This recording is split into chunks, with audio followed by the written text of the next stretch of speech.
I'm very glad that you raised the refugee issue, Andrew. Excuse me, and I want to return to it while we have a discussion up here amongst ourselves before I open it to questions from the floor. In the last months of the Keating government, COAG organised a committee to report back to them on how Australia should celebrate the rapidly approaching centenary of Federation.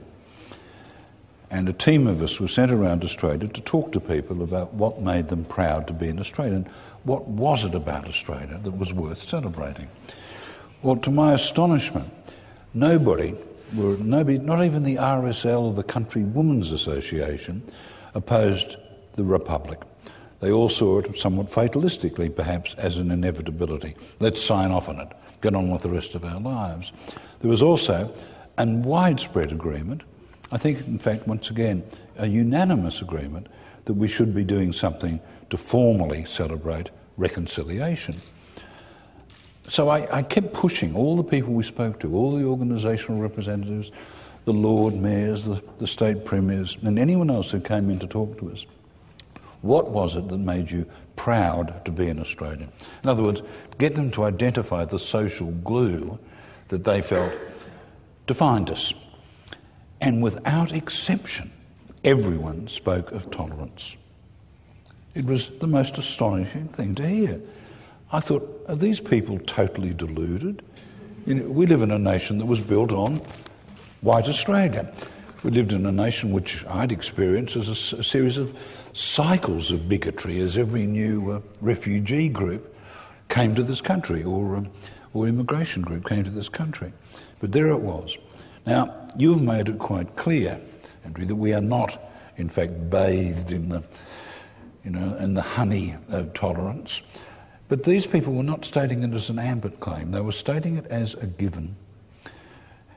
How do you react to that, Ray Gator, to the belief that Australians have, and this was in defiance of one nation and the various catastrophes that befell us between that date and the centenary of Federation.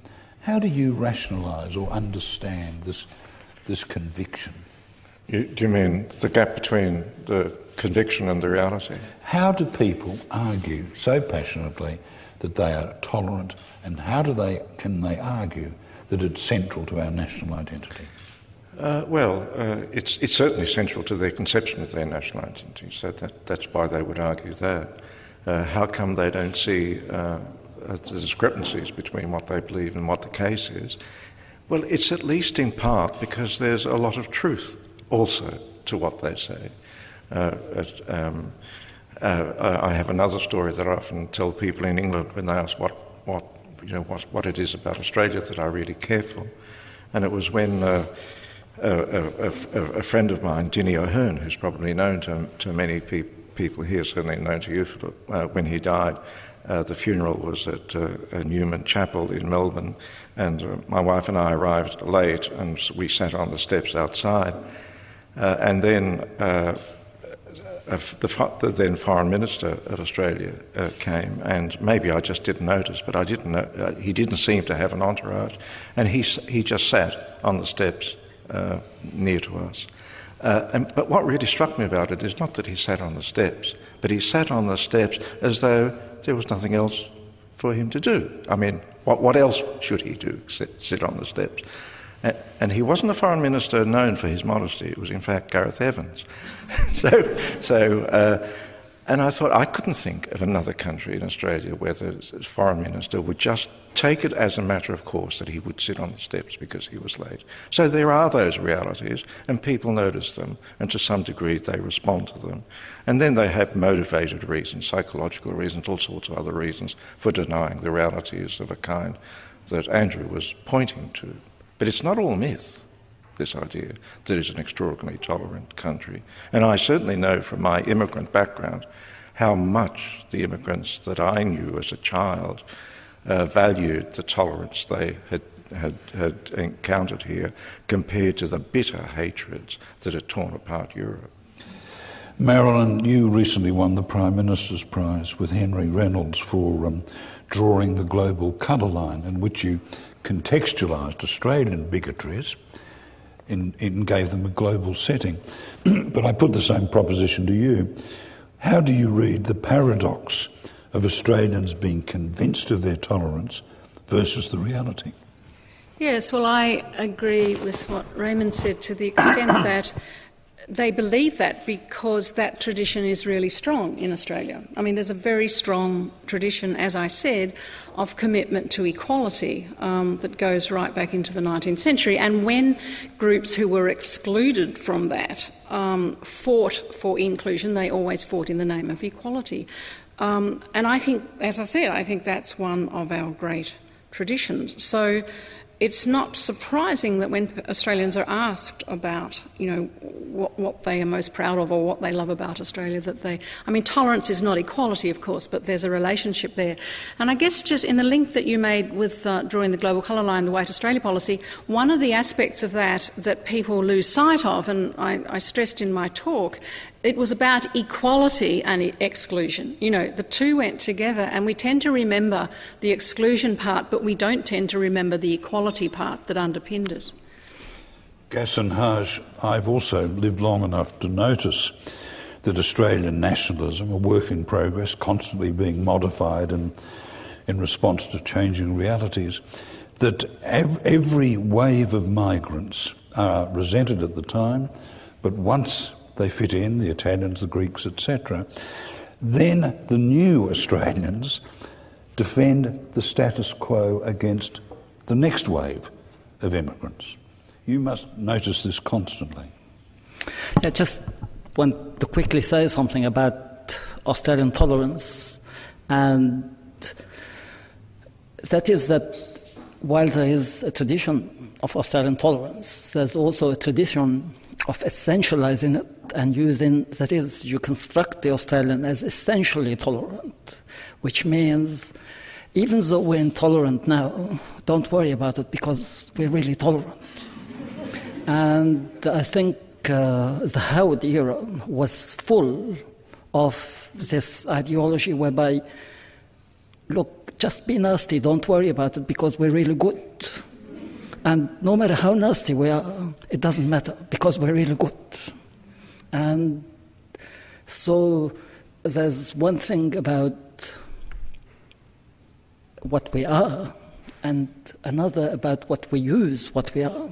And I think one of the things about the history of migration in Australia is that migrants develop a sensitivity towards both what Australians are and how they use what they are, sometimes in a racist way towards them.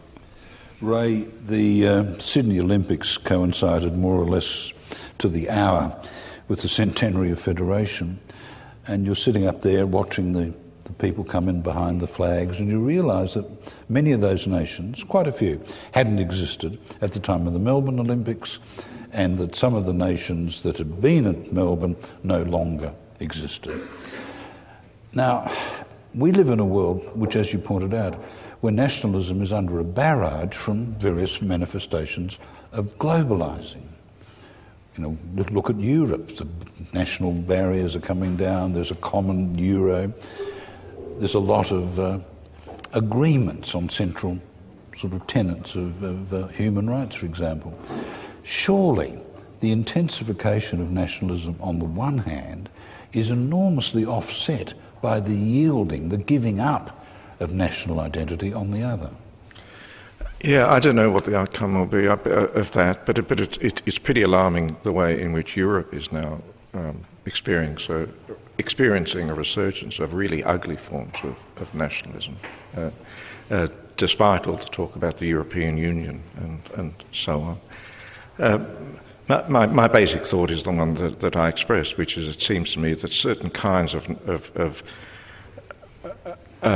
feelings of belonging that are just contingently, just historically as a matter of fact, now expressed in nationhood, are not going to go away. And it certainly has been my experience of let's say, always feeling my sympathies to be on the left, that whenever there's a really nasty outbreak of nationalism, and certainly when it has terrible consequences, like in a war and people are massacred and so on, there's a lot of thinking, a lot of breastfeeding, and then as soon as that goes, people stop thinking about this. And so part of my plea has been, since this is not going to go away, we have to think very, very hard about the ways in which we might prevent ugly forms of nationalism. The instinct for love of country, and the kind of instinct that Gassan was talking about, actually, from becoming one good kind of thing as opposed to one vicious kind of thing, because it's here, despite all the talk about the death of the nation state, it's here to stay for a very long time. And armies are here to stay for a very long time. And there's no reason to think that Australians won't be caught up in all sorts of wars. And therefore, the plea I made is we have to strengthen our allegiance to a sense of the community, the nations of the world being a community, through our allegiance to international law.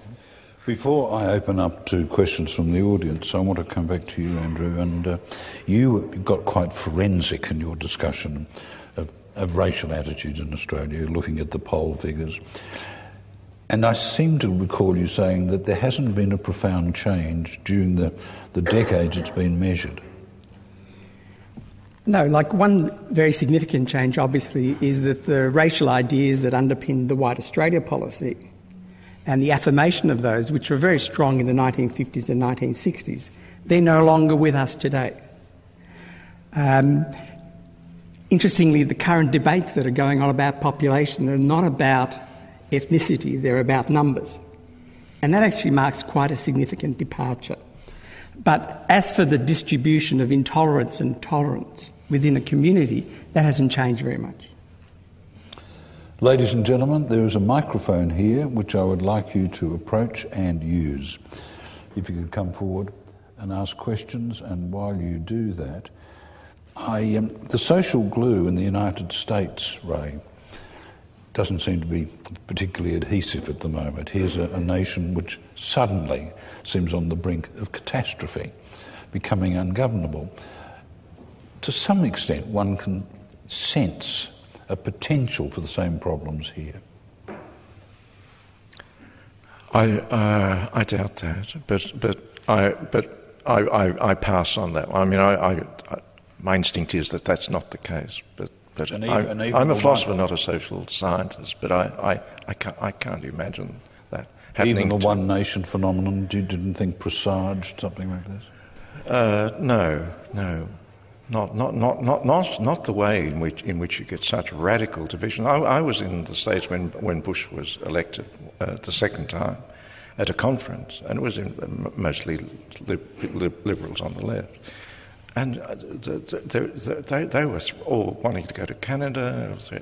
You don't get that kind. No, I didn't hear of Australians really wanting to leave Australia when Pauline Hanson was around. They wanted others to leave Australia. They wanted others to leave Australia. Sir. Hi.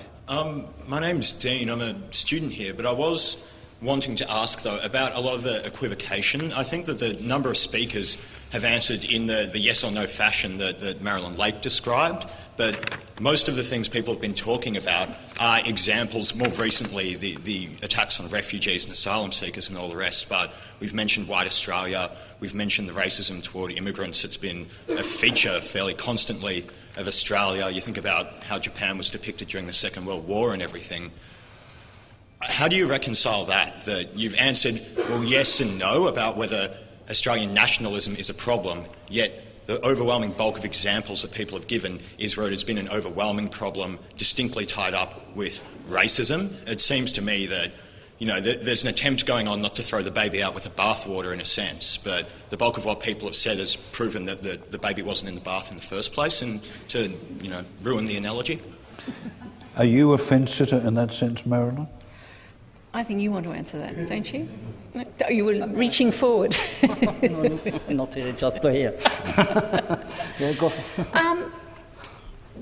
Well, yes, yes, you said the examples we've talked about, such as refugees, racism, exclusions, tend to argue a case for nationalism being a problem.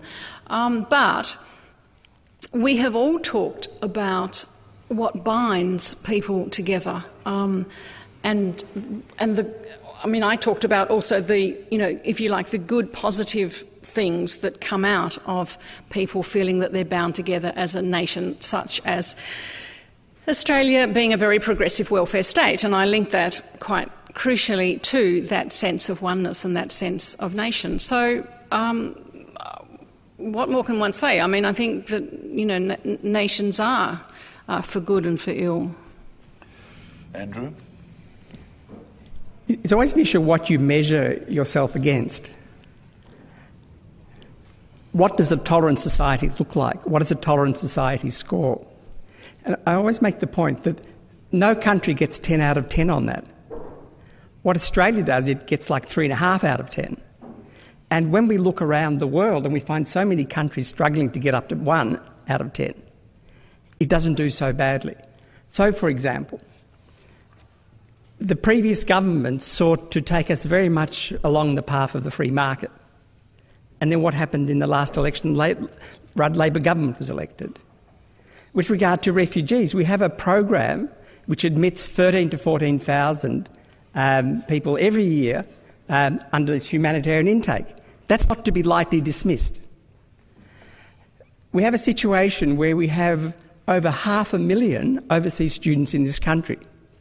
So when you talk about, the intolerance, etc., in that context, the surveys indicate that 80% or more of those students are very happy to be in Australia.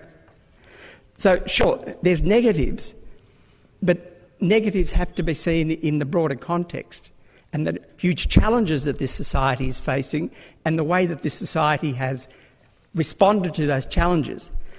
Now, many of us, all of us, would like to see us scoring 10 out of 10. We're not, because that is not achievable. A comment, Ray? Well, I don't think I was equivocating on this because I wasn't in fact talking about it. When I was first invited, I misread the whole thing and I thought it was about nationalism, and I didn't realise until the other day that it was about Australia as well. But it's not as though what I was saying is irrelevant either, because any discussion about nationalism in any country now, I mean, there are big discussions, especially because of the outbreak of really nasty forms of nationalism in Europe, as to what we should value in nationalism or whether we should value it at all. And so that was what I was talking about. I think there was a terrible aggressive nationalism in Australia during the Howard years. It's by no means as visible now. I don't believe it's gone away. Before we headed off on COAG to ask these questions of Australians, I rang David Malouf and I said, David, what will people say? And he said, well, one of the things they will do is they will talk to you about the landscape, as though it was a great metaphor for freedom, as though there was a sort of an eucalyptic democracy. And he was right. When I asked people what made them proud to be in Australia, and before they came up with tolerance, there was, I love a sunburnt country, a land of sweeping plains protestation. And I think that's unusually Australian. I suppose the United States has it as well. Isn't that right, Marilyn?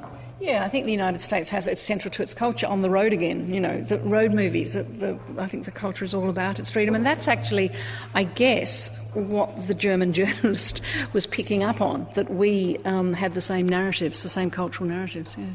Except one has a dead skunk on the road and the other a dead kangaroo. I love that story. Madam. Sue Turnbull, Trobe University. Given the obvious need for the long weekend, and given the need to reimagine Australian nationalism and ideas of belonging, I wonder if the members of the panel would like to nominate a new national holiday and what it would be. A very, very cunning question. Ray, let's start with you. I didn't hear it. Nominate a new Australia. Imagine a new national day. A new national day. Oh no! I agreed with, or at least the suggestion that Marilyn was making, that we might be like the States and have many days rather than the one day. I think that's the best. Your view? Well, obviously, icons such as Martin Luther King, and people will have their nominations, but a couple of figures like that who basically work their lives to improve the society, improve community, improve their groups within that society. If we had those people on it, it would not be a bad thing. Marilyn. Well, I've already said my bit, but yes, I've been thinking about this a lot, and I was saying before this session actually that you can do research so easily these days. I also Googled and looked up Wikipedia for national days in other countries, and it's extremely interesting to think about national days. And of course, most places that have been colonies, all former colonies, will have an Independence Day, you know, whether it's the United States or Latin American countries or India or African countries. And then, of course, if they've changed from an imperial or monarchical order to a republic, they'll have a Republican Day, such as Turkey actually does, or France, for example. So, yeah, I think, though, now, at this moment, it should be pluralistic, but how now is that?